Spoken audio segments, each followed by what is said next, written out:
संत day का दिन और 29वें नंबर का काव्य, और काव्य कह रहा है दूसरे नंबर का प्रातिहार सिंहासन। क्या कहा गया? सिंहासन नहीं, सिंहासन। बोलो सिंह आसन। सिंह का मतलब जैसे लोगों ने एक भ्रांति पैदा की है अरुण जी कि सिंह आसन का मतलब शेर की खाल का आसन। पेट्रोल पंप वाले बाबूजी, काय का आसन? अगर आपसे मैं कहूं सिंहासन लाओ तो आप क्या लाओगे? लकड़ी का आसन, है ना? पर लोगों ने भ्रांति फैला दी, सिंह का आसन का मतलब शेर का आसन। नहीं, शेर को देखो कभी वीडियो या फोटो में देखना, वो बैठता कैसे है? दोनों हाथ फैलाकर, सिर सीधा रखकर, पीछे की जो उसके पीठ है बिल्कुल सिस्टम से बैठता है। तो ऐसे ही सिंहासन बनाया जाता है और उस पर भगवान सहस्त्र कमल यानी 1000 पंखुड़ी के कमल पर 4 अंगुल ऊंचे स्थान पर विराजमान है। उसे कहते हैं सिंह के आसन यानी सिंहासन। और वो सिंहासन भी सोने का होता है, चांदी का नहीं, तांबे का नहीं, काय का होता है? सोने का होता है। और पूरे 3 लोग के सबसे सुंदर सुंदर रत्न उस सिंहासन पर जड़ित होते हैं। डायमंड, हीरा, पन्ना, माणिक, पुखराज, गोमेद, ऐसे सुंदर सुंदर कोहिनूर, माणिक, है ना, चिंतामणि, रतन उसमें लगे होते हैं। और उसके ऊपर 1000 पंखुड़ी वाला, कितना प्रेमचंद जी?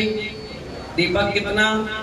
1000 पंखुड़ी का कमल होता है, उसके ऊपर भगवान 4 अंगुल विराजमान होते हैं। मंदिरों में हम सिंहासन तो रखते हैं लेकिन कमलासन कभी नहीं रखते, जबकि नियम ऐसा है भगवान सिंहासन के ऊपर भी कमलासन और कमलासन के ऊपर भी 4 अंगुल ऊपर विराजमान अधर में होते हैं। ना कमल को टच करते हैं ना सोने के सिंहासन को, है ना? जब भी अपन कभी सिंहासन दें तो साथ में उसमें 1000 पंखुड़ी का कमल भी देना चाहिए। अब इतना तो बना नहीं पाते, इसीलिए आप क्या करते हैं? सिंहासन पे भगवान विराजमान करते हैं। विनोद जी समझ में आए ना? सिंहासन। और आज 29वें नंबर का काव्य हम सिंहासन के बारे में ही पढ़ेंगे और इसका सब्जेक्ट है नेत्र पीड़ा विनाशक।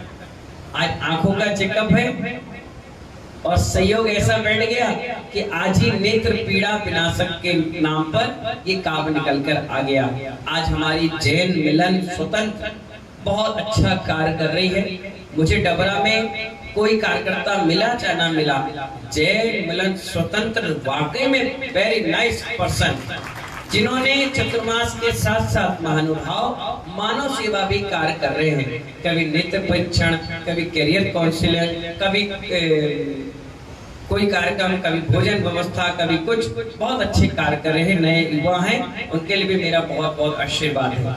आज नेत्र पीड़ा विनाशक नाम का काव्य सिंहासन के ऊपर आचार्य मांगतुक स्वामी महाराज ने कहा है, उसको अपन शुद्ध भी करेंगे और पढ़ेंगे। दूसरी बात, जब इसकी मंत्र क्रिया के ऊपर आएंगे, अपन विधि पर आएंगे, तो कहा गया जो नशीली चीजें खाते हैं जैसे बीड़ी, तंबाकू, चरस, गांजा, अफीम, शराब और धतूर होता है, एक देसी, वो 3 चीजें कई ऐसी नशीली, तो वो नशीली चीजें कोई सेवन कर रहा है और उसकी आदतें नहीं छूट रही हैं, तो इस विधि को अगर आपने कर लिया तो कहीं हद तक आदमी छोड़ने का प्रयास कर देगा।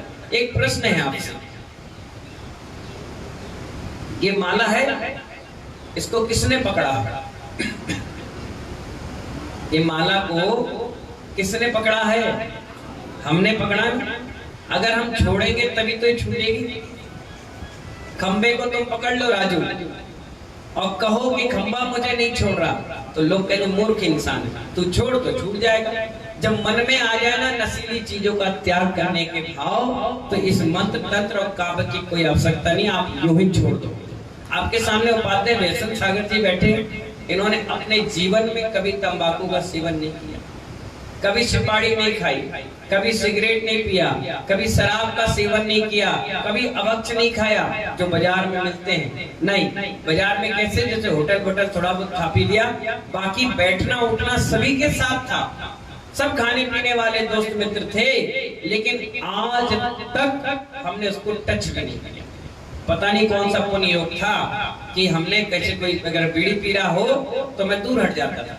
अरे सुनो भाई, इधर आ जाओ ना। मैंने तुम बीड़ी पी लो, उसके बाद हम आएंगे। बोले क्यों? मैंने कहा अगर किसी ने फोटो खींचकर घर पे दिखा दी कि तुम बीड़ी वालों के साथ खड़े थे तो वो तुम्हें कुछ नहीं बोलेंगे, हमारी पिटाई लगा देंगे, तुमने बीड़ी वालों के साथ बैठी। यहाँ तक कि हमारे पिताजी जो ग्रस्त अवस्था के थे वो खूब तंबाकू खाते थे। इतनी तंबाकू खाते थे कि एक पुड़िया रोज की खत्म, और देसी खाते थे लगड़े। और जिसके कई बार ऐसी भी स्थिति बनी कि उन्होंने 1 रुपए हमें दिया, बोले जाओ तंबाकू लेकर आओ और चूना लेकर आओ। तो हम लेके आते थे, कहते थे बनाओ। तो मैंने कहा मुझे नहीं आती। अबे कैसा मर्द है तू, बना। तो हम बोले ठीक है बनाते थे। बोले हाँ तू भी खा ले, मैं भी खा लेता हूँ। तो हमारे दादा दादी माँ कहते कैसा सिखा रहे हो? अरे मर्द का लड़का है, नहीं खाएगा तो क्या करेगा? मैंने कहा नहीं मैं नहीं खाऊंगा। कल मारेंगे। मैंने बिल्कुल नहीं खाऊंगा और तुम्हें भी खाने नहीं दूंगा। उठाए पुड़िया फेंक दे, सुबह उठ के पुड़िया फेंक दे, वो फिर ले आए, हम फिर फेंकते हैं, फिर ले आए, गालियां दें, चिल्लाए।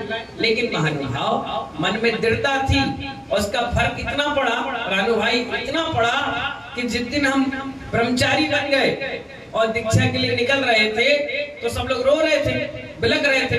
तो जब बिलख रहे थे, रो रहे थे, तो पिताजी भी किनारे उदास मन से आंसू गिर रहा था। मैंने आज तक कभी रोते हुए उनको नहीं देखा, रो रहे थे। मैं पास में गया, मैंने कहा रोना छोड़ो, ये ढोंगी वाले काम बंद करो। तो हंसने लगे, बोले हाँ। मैंने कहा सुनो एक काम कर लेना, कल से तंबाकू छोड़ देना। बोले क्यों? मैंने कहा कल के दिन मैं मुनि बन गया, और मुनि बन गया और तुम कहीं रास्ते में पान के ठेले पे खड़े हो, तंबाकू खा रहे हो, और कोई तुमसे व्यक्ति पूछ ले तुम्हारा लड़का कहाँ है, तो क्या फिर भी तुम तंबाकू खा के बताओगे कि मुनि बन गया और धर्म की परवाह न कर? उनकी बात माइंड यहाँ दिल में टच कर गई, हार्ट टच कर गई, और उस दिन का दिन है। आज 23 साल उन्होंने दोबारा तंबाकू नहीं खाई। मुझसे कहने लगे अरे बिना तंबाकू कैसे रहेंगे? मैंने कहा अगर तंबाकू खाओगे तो लोग क्या कहेंगे? कल के दिन हमारे मंच पे आओगे तंबाकू खा के, या तंबाकू खा के कहीं बैठे होगे, लोग हंसेंगे तो आपकी हंसी नहीं होगी, मेरी हंसी होगी। या तो ये कह दो कि मेरा बेटा था ही नहीं, तो बात खत्म हो जाएगी। हाँ कोई था ही नहीं था तो नहीं था, और अगर था, इतना सम्मान आपको लोग देते हैं मंच पर, पटका उड़ा रहे, माला मुकुट पहना रहे, हमारे बगल में आपको बैठा रहे, तो आप तंबाकू मत खाना। और महानुभा उस दिन का दिन 23 साल हो गए, मैंने कभी उनसे नहीं कहा छोड़ो, और उन्हें आजीवन त्याग कर दिया। जो व्यक्ति हमसे कह रहा है तुम खाओ, और उसने त्याग कर दिया। और मालूम है कहने लगे दिन में रात भर सुबह बेचैनी लगती है। मैंने कहा अब तुम भगवान का कलश पकड़ लो, उस दिन का दिन है और आज का दिन। फिर वो अभिषेक पूजित करना चालू कर। सुबह 4 बजे उठ करके कहते थे पहले तंबाकू रगड़ता था, अब द्रव धोकर के लोगों को देता हूँ, पूजा करता हूँ, अभिषेक करता हूँ, 10 बजे तक बिल्कुल परफेक्ट। अभी कोरोना काल आया, 2 साल होटल वगैरह बंद करके बैठ गए, फिर आए कहने लगे आशीर्वाद दो, अब दुकान फिर से चालू कर रही है। मैंने कहा कितने साल के हो गए? बोले 62 साल का। मैंने सरकार भी रिटायरमेंट कर देती है, जिंदगी भर तुमने आलू प्याज लहसुन अदरक दुनिया भर का होटल की सामग्री लोगों को खिलाई, कितना पाप का आश्रय किया होगा। तो बोले फिर क्या करें? मैंने कहा देखिए 100 कसाई और 1 हलवाई, क्या 100 कसाई 1 हलवाई, कितना बड़ा पाप कर्म का उदय है कि तुम होटल वाले हो। कोई मुझसे कहता है तुम्हारे पिताजी क्या कार्य करते हैं, तो मैं बताता हूँ होटल है, लोग हंसते हैं, एक छुड़वारा है और एक खिलवारा है। तो बोले क्या करें? मैंने कहा आज से होटल का त्याग। और महानुभाव 3 साल हो गए, उन्होंने दुकान ही बंद कर दी। बोले महाराज ने कह दिया तो अब दुकान बंद, ना आलू खिलाएंगे ना खाएंगे, और त्याग तपस्या में लग गए। कहने का मतलब ये है कि अगर आप मन में दान कर लो तो महानुभाव दुनिया में सब चीज आप कर सकते हैं। आप डंडे को पकड़े रहो, कहो कि डंडा हमें छोड़ नहीं रहे, तो बेवकूफ जैसी बातें हैं। नहीं, डंडे को खुद छोड़ने का प्रयास करो, अपने आप छूट जाएगा, और ये मंत्र सहायक बन जाएगा आपको छुड़वाने और आपके मन दृढ़ता करने के लिए। चलिए आप पढ़ते हैं अपन। सिंहासने, बोलो सिंह ना है ना, ऊपर बिंदी है तो सिंहासने, हाँ में आकी मात्रा है। बोले सिंहासने मणिमयुक्त शिखा। सा कौन सा है? अब आपको लगेगा कि महाराज बार बार रोज क्यों बताते हैं? मैं इसलिए बताता हूँ, कई लोग नए हैं, कई पुराने, कई लोग भूल जाते हैं, है ना। शिखा विचित्रे, बोलो विचित्रे। हो गया, बिल्कुल सरल काम है, बहुत सरल। विभ्राजते, तब नहीं है, तब पप्पू। पू के बाद क्या है? बिंदी। हाँ बोला पप्पू। कनका वदातम, वदातम हो गया। बिंबम, बा बकरी का है ना, इसलिए बिंबम। वियद विलस, दंशुजाला, दंशुलता, सॉरी लता। बितानम, उसका है ना वन का, और शक्कर का सा है तो सु ऐसे आएगा ना, सुलता पितानम। तुंगो दयाद्री, बोलो दयाद्री, तुंगो दयाद्री। शिव सहस्त्र रस में, फिर से बोलिए, तुंगो दयाद्री शिव सहस्त्र रस में। दो सा है, एक सड़क वाला, एक शक्कर वाला। तो सड़क वाले में दांत टकराएगा, दंती सा, और शक्कर वाले में मूर्धन है, सीटी निकलेगी। शिव सिर शिव सहस्त्र रस में, ठीक है ना। चलिए, शुद्धि हो गई। कोई दिक्कत परेशानी? बहुत इजीली है, बहुत सरल है। शुरुआत के 4-5 काव्य में सीखना पड़ता है, उसके बाद भक्तांबर पढ़ने वाला खुद पंडित कहला जाता है अपने आप। अब आपसे मैं कोई भक्ति पढ़वाऊंगा ना, तो आप इजीली पढ़ लेंगे। आपको बोलने में कोई, और कहने में, सुनने में, समझने में ज्यादा समय नहीं लगेगा। हमने भी भक्तांबर तो सीखा और सारी गाथाएं पढ़ना सीख गए, ठीक है ना। चलिए, सिंहासने मणिमयूख शिखा विचित्रे।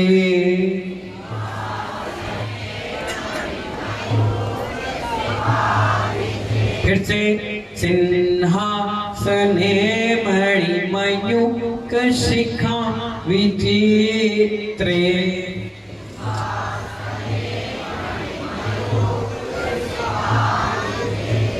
विभ्राजते तव वपुः कनका वदातम्।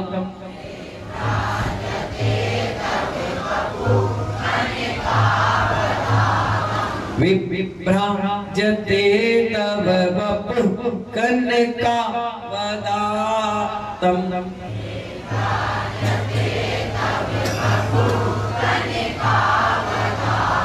बिंबम वियद विलसदं सुलता वितानम।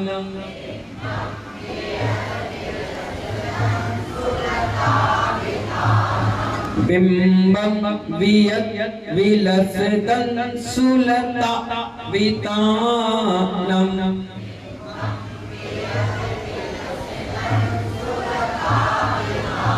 तुंगो दयाद्रि शिव सहस्त्र रस में।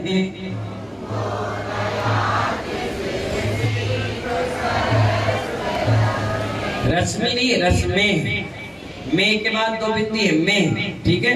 तुंगो दयाद्रि शिव सहस्त्र रस में।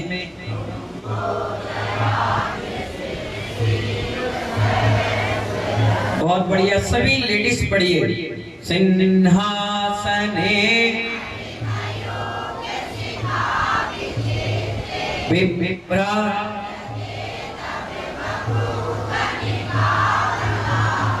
बिंबम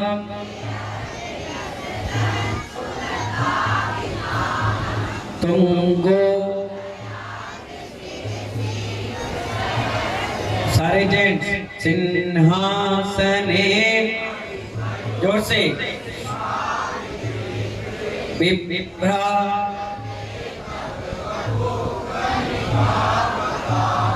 बिंबम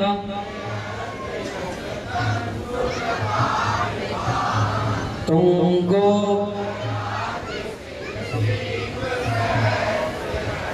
बहुत बढ़िया, एक साथ पढ़िए। सिन्हा, जोर से। बिभ्रा,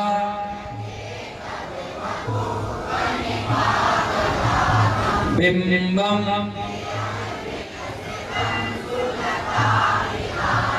तुंगो,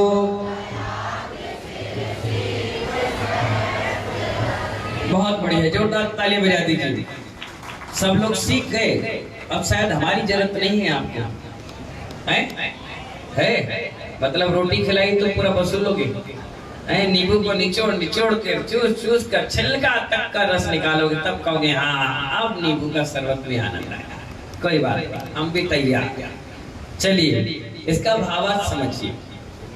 हे प्रभु, क्या कह रहे हैं? हे प्रभु, किससे कह रहे हैं? आचार्य मातुर स्वामी जी मुनिराज, आज भगवान आदिनाथ सिंह। हे प्रभु, उदयाचल की चोटी पर, उदयाचल समझते हो जहाँ पहाड़ होता है, आजकल सीनरी बनाते हैं लोग। सबसे पहले सीनरी क्या बनाते हैं? पहाड़, बीच में सूरज, नदी, तालाब, पेड़ पौधे, तो उसे कहते हैं उदयाचल। उदय करता हुआ जहाँ से सूर्य दिख रहा है, उदयाचल की चोटी पर सूर्य बिंब जैसा लगता है। जब सुबह सुबह सूर्य को देखो तो थोड़ा सा निकलता हुआ दिख रहा है, पेड़ पौधे हैं और पहाड़ है, नदी, तालाब है, तो कितना सुंदर मनोहारी दिखता है। तो आचार्य कह रहे हैं उदयाचल की चोटी पर सूर्य बिंब जैसा लगता है, वैसा आपका मनोहर शरीर सिंहासन पर सोने जैसा सुशोभित होता है। भगवान का रंग सोने जैसा है। और आचार्य भगवान कहते हैं जैसे सूरज अलग से दिखता है, पहाड़, नदी, उसमें सबसे ज्यादा फोकस किस पर होता है? रितेश भाई, किस पर फोकस होता है? सूरज पर। इस पूरे प्रांगण में सबसे ज्यादा फोकस कहाँ पे हो रहा है? हम पर। तो ऐसे ही वो बिल्कुल अलग से सूर्य की तरह उस सिंहासन पर चमत्कार बिल्कुल चमकते हुए नजर आ रहे हैं। तो सुशोभित हो रहे हैं किस पर? सिंहासन पर। और सिंहासन क्या ही काव्य है। जब कोई सिंहासन मंदिर में दान करता है तो इसी सिंहासने मणिमयोग शिखा विचित्रे, इस काव्य को पढ़िए और सिंहासन भगवान के चरणों में सौंप दीजिए। अब ये मत कहिए कि सिंहासन मैंने दिया है। एक प्रश्न है आपसे,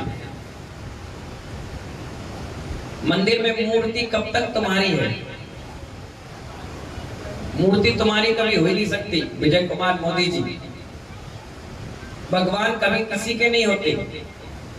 अबे भैया, चांदी की प्रतिमा प्रतिष्ठा कराई थी, कब तक थी? जब तक वो प्रतिमा थी, मूर्ति थी। अब वो भगवान है। क्या है वो? भगवान सबके होते हैं। प्रशस्ति तुमने लिखवाई है, ये बात अलग है कि तुम्हारे आने वाली पीढ़ियां उन भगवान से जुड़े रहेंगे, मंदिर से जुड़े रहेंगे, इसीलिए वो प्रशस्ति लिखाई गई है। कायदा तो ये कहता है आपने कह दिया, बोल दिया और दे दिया, अब वो पूरी समाज की व्यवस्था में आ गई। और समाज की भी प्रतिमा नहीं है, वो भगवान की है। भगवान उसी के मालिक है। ये मत कहना कि मैं अध्यक्ष हूँ तो मैं मालिक बन गया। ये 3 काल में भूल हटा देना। भगवान के मंदिर का कोई अध्यक्ष नहीं बनता, भगवान के मंदिर का सेवक बनता है। क्या बनता है? सेवक। आजकल यही परंपरा आ गई है, जिसके हाथ में चाबी दे दे वो सोचता मैं मालिक बन गया, जबकि मंदिर का मालिक नहीं होता, माली होता है, सेवक। चाबी देने का मतलब सेवक। और लोग क्या सोचते हैं? कई बार मैं अध्यक्ष मंत्री आते हैं ना, मैं उनसे पूछता हूँ कई बार कि ये कार्ड छपा, तुम्हारा नाम आया, तुमने क्या दिया? एक भी बोली ली? बोले नहीं। कुछ दिया? नहीं। फिर क्या के लिए मर रहे? मैंने कहा पैसा पब्लिक ने दिया, पैसा पब्लिक ने दिया। महाराज के चेहरा और उनकी वैल्यू से आया, उनकी व्यवस्थाओं से आया। तुम कौन? तुम कौन? Who are you? मैं अध्यक्ष। क्या के अध्यक्ष? अध्यक्ष का इतना बड़ा दिल बड़ा होना चाहिए महानुभाव कि अगर 5, 10, 50 रुपए का छोटा मोटा खर्चा आ जाए तो जेब से निकाल कर दे दे। उसको मंदिर के खर्चों से ना जोड़े। क्या नहीं जोड़े? पता चला यहाँ से कोई गैस सिलेंडर उस जगह पहुंचाना है, किस जगह पर? यहाँ से सराफे के मंदिर तक। एक उदाहरण समझिए। और आपको पहुंचाना है, रिक्शे को आपने बुलाया, टमटम में रखा और टमटम वाला लेकर चला गया। अब कोई व्यक्ति वहां पर उतारे और टमटम वाला कहे कि 50 रुपए दो, तो कहे कि अध्यक्ष को आन दो, अध्यक्ष देगा। चलो ठीक है, अध्यक्ष आ भी गया। उदाहरण है, अपने मन पे मत लेना। उतार लिया, उतार के रखा, टमटम वाला आया, अध्यक्ष बोला हाँ भाई क्या हो गया? बोले टमटम में गैस सिलेंडर आपके लिए भिजवाया वहां से, ये 50 रुपए दो। तो अध्यक्ष बोले कोषाध्यक्ष को बुलाओ। कोषाध्यक्ष आएगा भाई, हाँ भाई कोषाध्यक्ष कितने का हुआ भैया? 50। किससे पूछ के लाया तू? मेरे नॉलेज में तो है नहीं, मेरे संज्ञान में नहीं है। अब तू एक काम करे, रख दे, जिससे भेजा उससे ले। क्या कहा?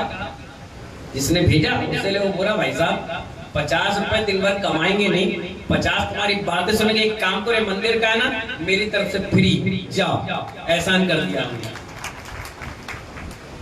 50 रुपए की वैल्यू तुम्हारी है और तुम 5 करोड़ के मंदिर की चाबी लगकर बैठे हो। शर्म नहीं आ रही तुम लोग को? हैं? कब आएगी शर्म? इसीलिए एक व्यक्ति मुझे मिला, देखो बुरा मत मानना, बहुत बढ़िया बात बता रहा हूँ। आज संत डे है, मनोज जैन एकांत। क्या है? आज हमारा डे है, इसलिए सुनिए। जिस दिन जिसका डे होता है उसका बहुमान सम्मान उस दिन होता है। मदर डे होता है तो माँ का नाम लेता है, फादर डे होता है तो फादर डे का नाम होता है, टीचर तो टीचर डे। तो आज कौन सा डे है? तो हमारी सुनना पड़ेगा, कान खोल कर सुन लो। एक व्यक्ति मेरे पास आया, बोला महाराज इस व्यक्ति से मुझे बदला लेना है। मैंने कहा अच्छा, और मैं इस काबिल हूं नहीं कि मैं इसको मारूं, पीटूं, गोली चलाऊं या कुछ करूं, तो क्या करूं बताओ? मैंने कहा तुम मार सकते नहीं, पीट सकते नहीं, पैसे में पावर नहीं, पब्लिक का पावर नहीं, ना सत्ता में, ना नेता हो, ना कोई कुछ कर सकते हो, क्या करोगे तुम? मैंने कहा क्षमा मांग लो, वो भी कर दे। तुम भी बोले नहीं, बदला तो जरूर लूंगा। मैंने कहा देखो मैं तो बोलूंगा नहीं, हम तो महाव्रती, हम तो यही कहेंगे क्षमा करो, समझौता करो, व्यवस्थित करो। बोले महाराज जी एक जगह मैंने पढ़ा था, आपको भी बता रहा हूँ। मैंने कहा अच्छा बता दो।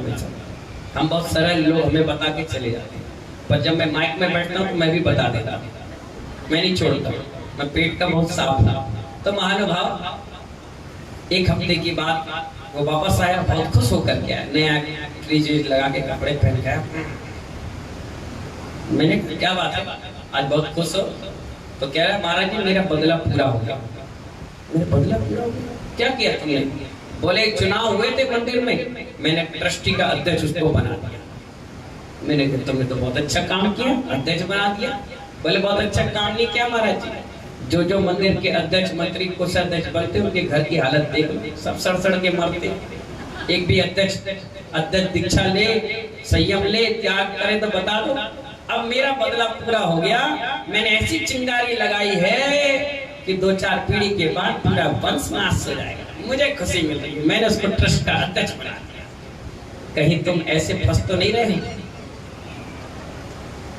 बहुत कड़ा सत्य है, इसको सोचना, विचार करना, कभी कभी विचार करना। जो निस्वार्थ सेवा करते हैं उन अध्यक्षों की बात नहीं कर, ये भी अध्यक्ष थे, 8 साल मंदिर के अध्यक्ष थे। कितने? 8 साल थे। भिंड जैसे समाज की कहाँ 40,000 जैन समाज रहती है, और अध्यक्ष थे। 8 साल में 5 चतुर्मास कराए। और लोग आज भी कहते, मैं गया था अभी उस मंदिर में, रुक कर आया, लोग कह रहे जब तक ये अध्यक्ष थे उस मंदिर में कभी काम बंद नहीं हुआ।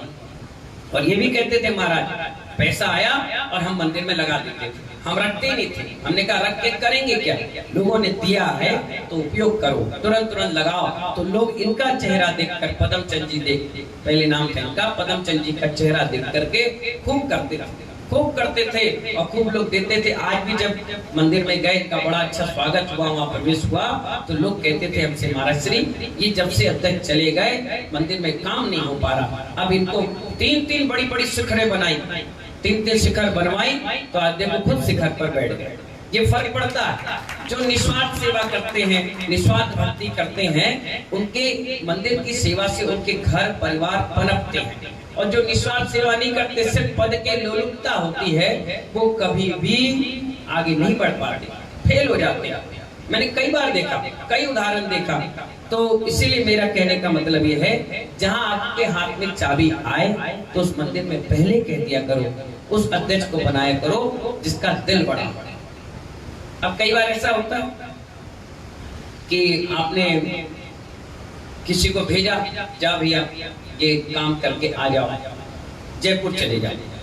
चलो सपोज करो जयपुर गया कोई व्यक्ति, और यहाँ से गया और होकर के आया, तो स्वाभाविक है उसके जेब से खर्च हुए होंगे लाख, 50,000, 10,000, 20,000।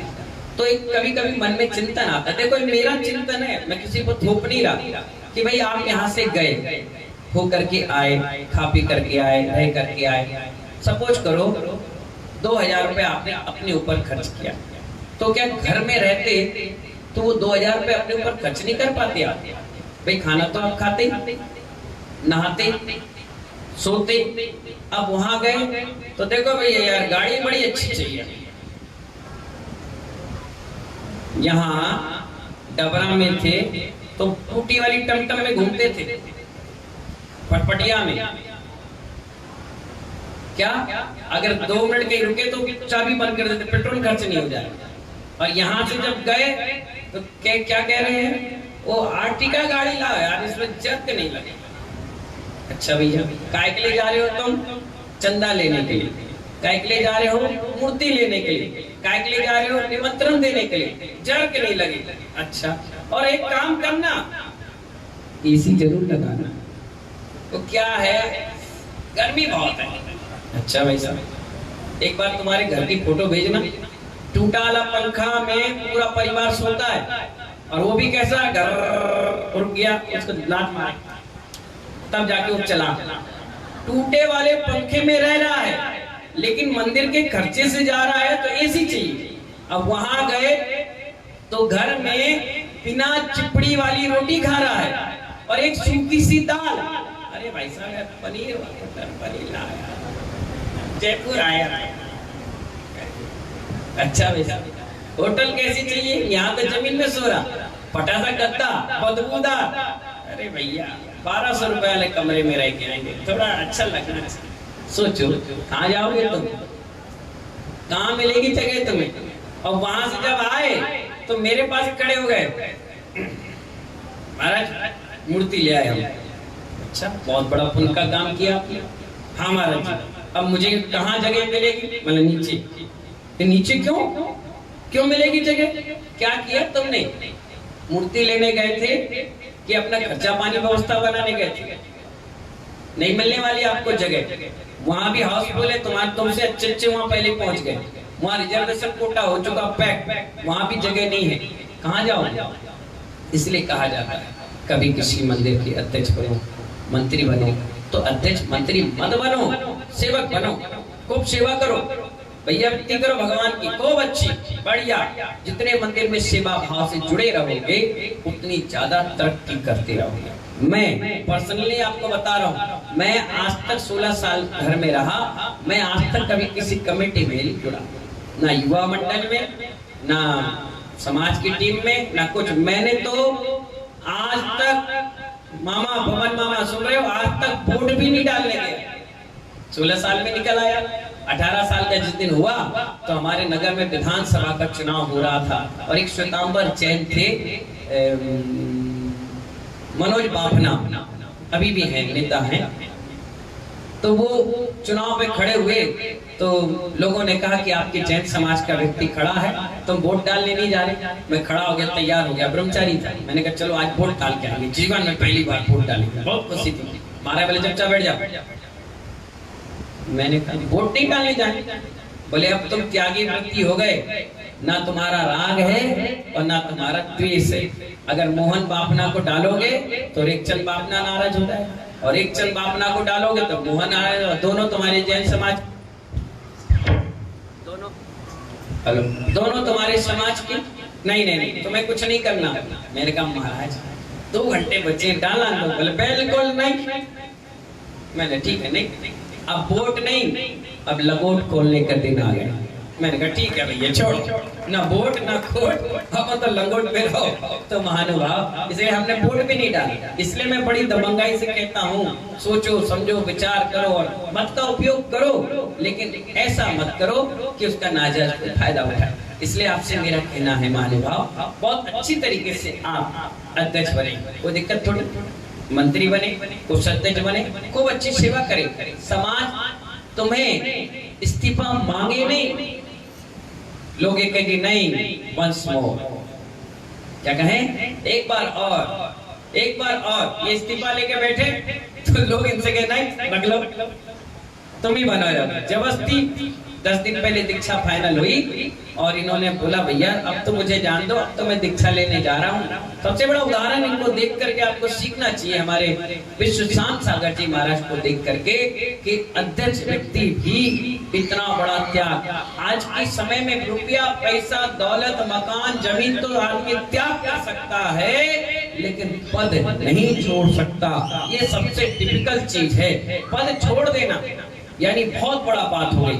आप देखिए, अगर बड़े बड़े लोग भी होते हैं, उनका कार्यकाल 3 महीने का, 4 महीने का, 8 महीने का बचा होता है, तो उनकी धक-धक होना चालू हो जाती है।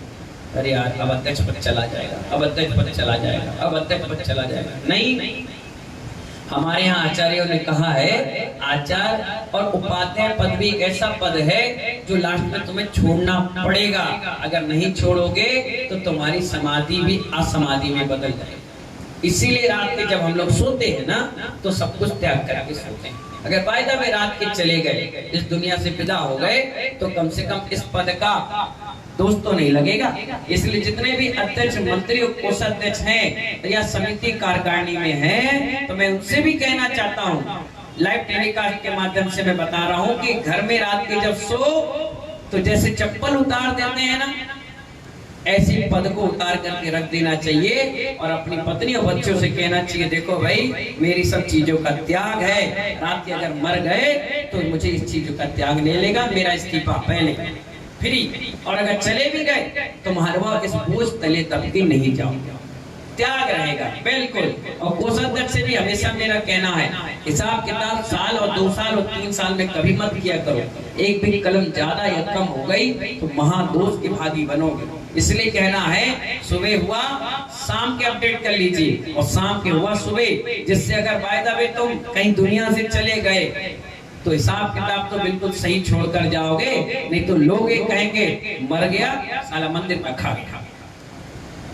आदमी ये नहीं देखेगा कि तुम कितनी ईमानदारी से जीवन जी करके मंदिर को बना गए। बोलने वाला तो 2 इंच की जुबान हिलाएगा, खा गया।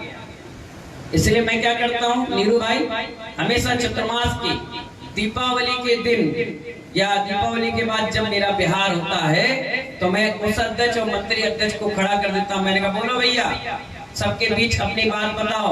वो कहते हैं जिस दिन महाराज जी ने कदम रखा था, समाज ने 2 लाख रुपए हमें दिए, और आज जब महाराज बिहार कर रहे हैं तो हमारे पास 10 लाख रुपए है, नगद है, 5 लाख उधारी है और 40 लाख हमने खर्च किया है। ये खर्च का ब्यौरा है, आपके व्हाट्सएप पे डला है। और मैं कहता हूँ सुनो भैया, बेहसन सागर जी आपके यहाँ आए, आपने उनको कुछ दिया तो नहीं? बोले नहीं। आपसे कुछ लिया तो नहीं? बोले नहीं। बोलो माइक में। कहते हैं हाँ महाराज जी, आपने हमसे कुछ लिया नहीं, हमसे कुछ दिया नहीं, लेकिन बहुत कुछ आशीर्वाद दिया। मैंने कहा बोल दिया आशीर्वाद, उठ करके मैं चला। नहीं तो इतने नालायक कमेटी के लोग होते हैं, इतने बेकार इंसान होते हैं, खुद हिसाब किताब नहीं बनाते, लेकिन जब महाराज चले गए और 10 दिन बाद कमेटी के कुछ मेंबर जिनको सम्मान बहुमान नहीं मिला, वो कहेंगे भैया वो हिसाब किताब, अरे महाराज तो लेके चले गया। क्या कहा? क्या कहा? वो महाराज लेके चले गए। अब वो महाराज के पास आएगा, महाराज बोले हमें नहीं मालूम, जब तक यहाँ हिसाब किताब गोल गप्पा खत्म, ना तुम बोल पाओ ना हम सुन पाए। इसलिए हम समझ जाओ, हिंदी में हिंट कर रहा हूँ, बड़े प्यार से समझो, हिंट करता हूँ और आराम से समझिए। कभी भी ऐसी बातें कभी नहीं आना चाहिए, तुरंत करता हिसाब किताब क्लियर लो भैया आपसे। जबकि चातुर्मास में नियम होता है विनोद जी, जो भी निर्गत साधु आते हैं उनकी चटाइयाँ, उनकी व्यवस्था, उनको जो भी चीज सामग्री चाहिए पहले दिन लाकर रख देते। लेकिन हम क्या है, हम एडजस्टमेंट वाले साधु हैं। हम ना मांगते और ना मैं कभी बोलता हूँ तुम्हें अच्छा लगे तो ठीक और ना लगे तो ठीक। मेरी एक चटाई का नियम है, वो मेरे पास है। कोई तेल लगा गया तो लगा गया, नहीं लगाया तो अपने बैठे और आराम से बैठ करके आराम से आहार साधना करते। मैं किसी से मांगा मांगी का काम ही नहीं करता और ना कभी मैं किसी से कहता कि आप एक पेड़ ला करके भी दे दो। मैं कहता हूँ लो तुम्हारा जन्मदिन तुम मुझसे ही ले जाओ, क्योंकि बेसंत सागर जी मुनिराज, एक पॉइंट हमेशा ध्यान रखना, बेसंत सागर जी मुनिराज किस्मत का मारा नहीं, किस्मत का धनी, किस्मत का धनी है। इसलिए मैं कभी दिक्कत होती नहीं। मैंने अपनी किस्मत को आजमा लिया। जो आदमी बरासों में चतमाश कर सकता है वो डबरा क्या लग रहा है, एक रुई के बराबर भी नहीं, कुछ नहीं। तुम सोचते हो कि महाराज बड़े परेशान हो जाएंगे, महाराज बड़े हैरान हो जाएंगे। बेसंत सागर जी हैरान और परेशान होने वाले साधु है नहीं, दुनिया को हैरान परेशान कर देगा, लेकिन अपन मस्त रहेंगे, क्योंकि 9 माह 8 दिन माँ के गर्भ में रहे, बड़ी शांति से रहे, तुम्हारी तरह उथल पुथल नहीं करेगा, मस्त रहे। इसीलिए आज भी मस्त है, खुश है, आनंदित है। कोई आ जाता है तो भी खुश है और कोई नहीं भी आता है तो भी खुश है। मेरे चेहरे पे आप शिकन नहीं देखोगे, मेरे चेहरे पर टेंशन नहीं देखोगे। हाँ, ये हो सकता है थकावट हो सकती है मेहनत की, लेकिन थकान से मेरे इरादे बदल जाए कभी नहीं, नो नेवर नथिंग। ये सोच ही नहीं है मेरे अंदर। कभी भी मैं कदमों से नहीं चलता, इरादों से चलता हूँ, इसलिए सक्सेसफुल हूँ। अगर कदमों से चलूंगा तो महानुभाव कभी चल भी नहीं पाऊंगा। इरादे नेक है, ईमानदारी है अंदर से, नीट एंड क्लीन है। जो कहना है बोलो, जो बोलना है बोलो, कहो, सुनो, मानो और आगे चढ़ो। इसीलिए हमेशा सक्सेसफुल होता है। इसीलिए बड़े गुरु जी, एक गुना से एक व्यक्ति आया और कह रहा है महाराज जी हमारी जमीन पड़ी, हम संत भवन बनाना चाहते हैं। उन्होंने मालूम है कहाँ, भोपाल से उस व्यक्ति को मेरे पास भेजा और बोला जाओ, इसमें महारथी हमारे बेसंत सागर जी हैं, चुटकियों में काम करा देंगे, जाओ। मैंने कहा अभी गुना जाने का मेरा टारगेट नहीं है, जिस दिन जाऊंगा तब देखूंगा, अभी टेंशन नहीं ले रहा। अभी तो डबरा में हूँ, अभी तो 1 महीने आराम से निकले हैं, 4 महीने और शांति से और धन प्रभावना से निकलेंगे, उसके बाद देखेंगे। तो महानुभाव संत डे है, इसलिए बीच बीच में आपको थोड़ा सा टिप्स जीवन जीने की कला सिखा रहे हैं, जिससे कल के दिन तुम्हें पद मिले। ऐसा नहीं तुम्हारा राजयोग नहीं है, हर व्यक्ति का है, हर व्यक्ति का है। जो महिला आज बालिका के रूप में है, वो घर में बड़ी है और उसका राजयोग नहीं होता है, तो 4 भाइयों के बीच में छोटी बनकर पहुंचना पड़ता है और अपमान जैसी, जनक जैसी स्थिति बन जाती कि मैं घर में बड़ी थी और यहाँ आकर मुझे छोटा बना दिया। उसका राजयोग नहीं है। और कई बार ऐसा राजयोग है कि मानवा छोटी थी लेकिन चलती उसकी है, तो ये भी राजयोग है। कई बार ऐसी स्थिति बनी कि घर में सबसे छोटा था और जब शादी होकर के पहुंची तो माँ बड़ी बन गई। ये राजयोग है, हर व्यक्ति का राजयोग होता है। इसी के कारण ये पद प्रतिष्ठा विभूति मिलती है। जिसका राजयोग नहीं है, और कई लोग का राजयोग है तो बदनाम योग भी है उसके साथ। क्या? जैसी वो बना, समाज में लड़ाई हो गई, आधे लोग बिखर गए, आधे लोग भाग गए, आधे लोग गालियां दे रहे, आधे लोग चिल्ला रहे, मरता क्यों नहीं अध्यक्ष, ये मरता क्यों नहीं मंत्री, क्यों नहीं मरता, अरे बेकार आदमी। ये बदनाम योग है। अब यश कहते हैं इसको, क्या कहते हैं? और यश होता है तो कोई एक अच्छा छोटा सा कार्यकर्ता होता है, वो भी आगे बढ़ जाता है।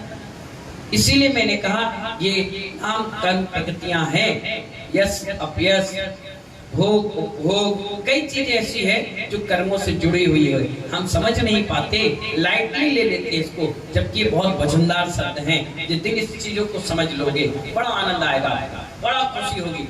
मैं कहता हूँ, हमेशा कहता हूँ, सेवक बनकर जीवन जीना सीखो। मैं इतना बड़ा महाराज तो हूँ नहीं, लेकिन फिर भी जो मुझसे बड़े मिलते हैं मैं विनम्र भाव से मिलता हूँ, छोटे मिलते हैं उनसे भी अच्छे से मिलता हूँ। मैं कभी भेदभाव रखते नहीं। अगर किसी ने कोई सामग्री लाई भी तो मैं हमेशा 2 सामग्री मंगाता हूँ। क्या?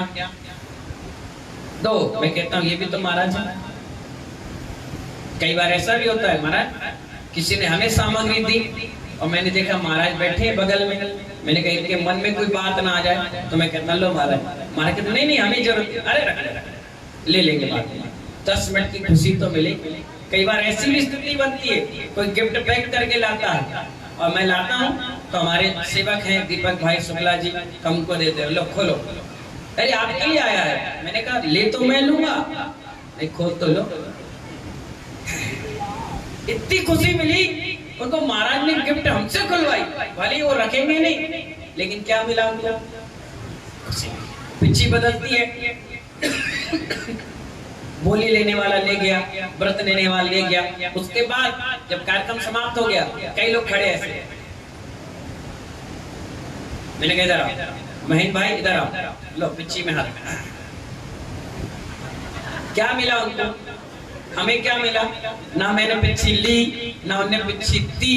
क्या मिली? एक खुशी मिली ना। कई बार देखना मैं खड़ा रहता, महाराज एक फोटो खींच, क्या मिला? कुछ पैसे लगे, खुशी तो मिली। इसलिए मेरा नाम भी हसंत सागर है, हंसता हुआ संत। इसीलिए खुशियां देता हूं मैं किसी कई बार चौके में आ जाते हैं ना लोग, मुंह लटकाने ना, खुश हो, क्या बात है, भूख लगी, मतलब खा के आ जाओ, कहीं जाना है चले जाओ, आप डांटोगे नहीं, मतलब मैं क्यों डांटूंगा, मैं कौन होता हूँ डांटने वाला, मैं डटने वाला, डांटने वाला नहीं। ठीक है, खुश रहो, आनंदित रहो। ये कहने लगा मैं 4 पंक्ति बोलना है, मैंने टाइम देखना, बोल चलो फटाफट बोल, खुशी मिली। यही खुशी महाराज महानुभाव हमारी एनर्जी क्या है ये। मैं हंसता मुस्कुराता रहता हूँ, खुश रहता हूँ, और यही सबसे कहता हूँ कि जब आप घर में जाओ तो मातमी माहौल नहीं होना चाहिए, खुशनुमा होना चाहिए। बच्चे, परिवार, उठने बैठने वाले पड़ोसी आपको देखकर मुस्कुराए, खुश हो जाएं। जब मैं गली से निकल कर जाता हूँ मंदिर या आहार के लिए, पूरी गली के लोग कहते हैं, तो मैं ऐसा नहीं करूँ, ऐसा नहीं, मैं भी होता हूँ आशीर्वाद आशीर्वाद आशीर्वाद। वो इतने खुश हो जाते हैं, इतने खुश हो जाते हैं। कल 2 लोग आए, एक झा थे और एक श्रीवास्तव थे, तो आए दर्शन करने के लिए। बोले हमारे पड़ोस में जैन साहब रहते, उन्होंने कहा महाराज जी बहुत अच्छे, मिलकर आओ। मिलकर आए, आधे घंटे का स्वाध्याय सुने, और सुनने के बाद बोले महाराज जी हमें बहुत अच्छा लगा, अब हम रोज 4 बजे आएंगे। गौशाला रक्षक की टीम आई, उनको 5-10 मिनट हमने टाइम दिया, बैठा, इतने खुश होकर गए, कहने लगे महाराज जी हम लोग आ सकते हैं प्रवचन? मेरा बिल्कुल, मोस्ट वेलकम। अच्छा सुबह आए शाम के आए? मेरा 4 टाइम होते हैं, 4 टाइम आ सकते हैं, कोई तुम्हें मना नहीं करेगा। सोचिए, विचार करिए, अगर मैं मुंह बनाकर बैठ जाऊं, मूर्ति की तरह बैठ जाऊं, तो कौन हमसे जुड़ेगा? ये भीड़ जो आप देख रहे हो, ये हसंत सागर जी मुनिराज की मेहनत है, जो आज से 4 साल पहले, जो आज से 10 साल पहले करके चले गए। वो पटरी बिछा कर गए, जो आज कुछ लोगों को जोड़ने का काम कर। कल चौके में गया, कई लोग पैर धुलवा रहे थे, मैंने कहा हाँ कौन है?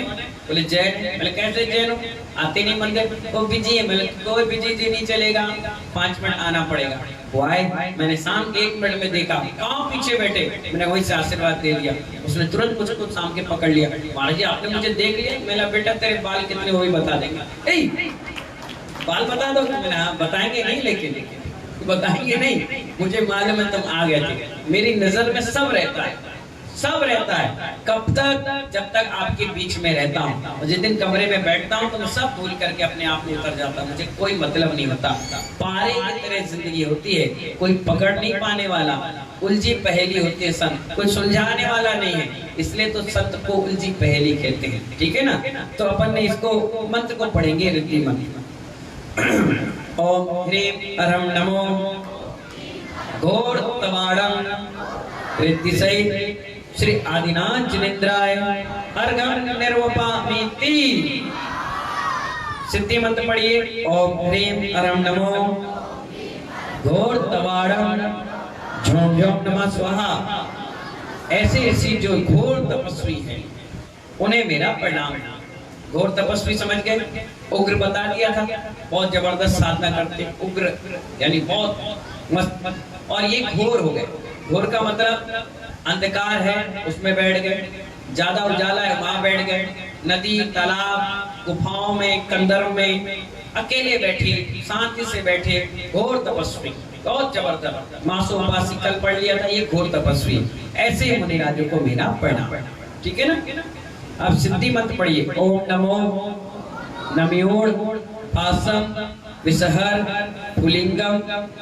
पुलिंग पुलिंग मंतो, जोर से बोलिए, मैं अकेला पढ़ रहा हूँ। विसहर नाम रकार मंतो सर्वसिद्धि मीहे इहि समरंताण मणे जागई कप तुमच्चम सर्वसिद्धि ओम नमः स्वाहा। इस प्रकार ये पूरा मंत्र है। और विधि क्या, स्नान करके आसमानी रंग के वस्त्र धारण कर। अब ये आसमानी आ गया, लाल पीला गेरुआ सब पढ़ लिया था, सफेद, अब ये आसमानी रंग आ गया। विरोधाभास के लिए, ये नेत्र पीड़ा के लिए, जब आसमानी रंग देखते हैं तो अपन को कितना अच्छा लगता है, बहुत सुंदर। तो नेत्र पीड़ा के रंग के हिसाब से बताया कि स्नान करके आसमानी रंग के वस्त्र धारण कर उत्तराभिमुख यज्ञ स्थापित करें, आरती उतारें, मालती के फूल चढ़ावे। मालती का एक वृक्ष होता है, पेड़ पौधा होता है, उसके पुष्प चढ़ावे, पूजा करें। यंत्र सिद्धि पर्यंत प्रतिदिन 1000 बार रिद्धि मंत्र की आराधना करना चाहिए। यंत्र पास में रखने तथा 29वां काव्य रिद्धि मंत्र द्वारा 108 बार मंत्र कर जल पिलाने से नशीले स्थावर जैसे भांग, चरस, धतूरा आदि के नशे का प्रभाव दूर होता है तथा दुखती आंख की पीड़ा भी, जैसे आई फ्लू फैला है, इस मंत्र को और काव्य को पढ़ने से बहुत जल्दी वो ठीक हो जाता है। आंख की दुखती आंख की पीड़ा दूर होती है, बिच्छू का विष भी उतर जाता है। कई जैसे लोग होते हैं मंत्र करने वाले, जो सांप, कुत्ते और बिच्छू का विष दूर करते हैं, उनके पास देखना अक्सर यही मंत्र सिद्ध रहता है। और वो क्या करते हैं, कोई व्यक्ति आया तो मंत्र के द्वारा उनके ये विष को दूर कर देते हैं। इस प्रकार से ये 29वां काव्य आपका आज समाप्त हो गया। कल शत्रु स्तंभक नाम का काव्य है और कल चमर के बारे में बताएंगे। किसके बारे में? अशोक वृक्ष हो गया, सिंहासन हो गया, अब चमर के बारे में चर्चा चलेगी। कल कैसे लगाना चाहिए, कहाँ लगाना चाहिए, कब लगाना चाहिए, किस किस को लगाना चाहिए, ठीक है ना। इन्हीं मंगल भावना के साथ जय बोले आदिनाथ भगवान की।